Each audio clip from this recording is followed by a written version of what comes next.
Mes chers compatriotes, chers Français de Roumanie, après 3 semaines de conflit armé en Ukraine, je souhaitais vous dire à la fois ce que la France fait et à la fois ce que nous, Français de Roumanie, nous pouvons faire. Alors d'une part, début mars, le bataillon français de chasseurs alpins s'est installé à Constanța. Ces 500 soldats qui viennent faire de la réassurance ont été renforcés par 300 lanciers belges dans le cadre de l'OTAN pour sécuriser le territoire roumain. Je vous l'ai déjà dit, la Roumanie n'est pas menacée. En revanche, la Russie menace. Ce n'est pas l'OTAN qui menace, c'est la Russie qui est l'agresseur.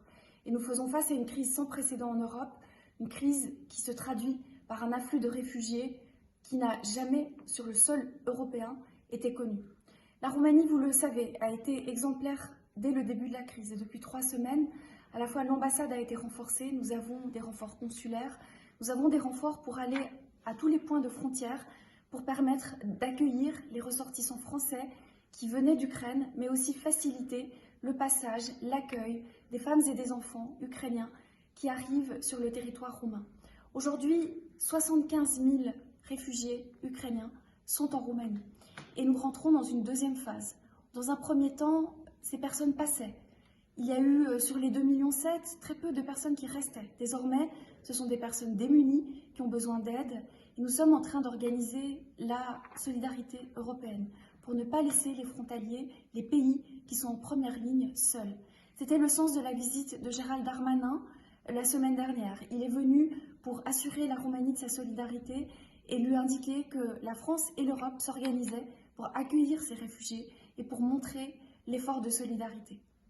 Alors que pouvons-nous faire, nous, Français de Roumanie?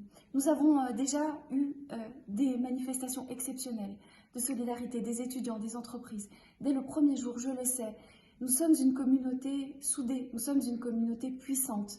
Les entreprises ont mis des moyens, se sont organisées pour que dans la Croix-Rouge roumaine, il y ait des denrées, il y ait des draps, et je sais que vous tous, vous posez la question aujourd'hui, que faire aujourd'hui? Alors aujourd'hui, nous sommes dans une semaine où arrivent les ONG internationales françaises. Elles demandent une accréditation en Roumanie et elles sont importantes parce que ce sont elles qui vont avoir des liens en Ukraine avec leurs homologues ukrainiennes et qui vont pouvoir organiser aux frontières le passage de l'aide que nous pouvons apporter. Que ce soit le Secours populaire, que ce soit Acted, que ce soit Médecins sans frontières, toute la solidarité française s'organise évidemment pour passer par la Pologne et la Slovaquie, mais vous le savez, ces frontières, ces routes sont saturées. Et nous savons, par exemple à Izacea, que va arriver, si Odessa tombe, déjà des besoins qui seront supérieurs à ceux que nous avons connus.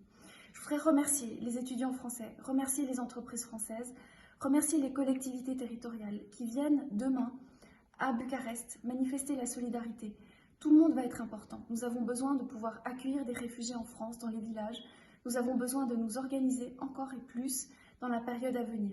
Je le rappelle, c'est une crise qui aujourd'hui est issue d'un combat, celui de la Russie, qui n'a aucune base. La Russie aujourd'hui ne respecte rien, aucune convention internationale humanitaire. Ce que nous voyons à nos portes est choquant. Chers Français de Roumanie, je le redis, nous ne sommes pas directement menacés, mais vous avez été exceptionnels, le pays a été exceptionnel pour nous organiser. Je le redis comme je dis dans mon dernier message, la désinformation russe, la désinformation de certaines parties est aussi inacceptable que le reste.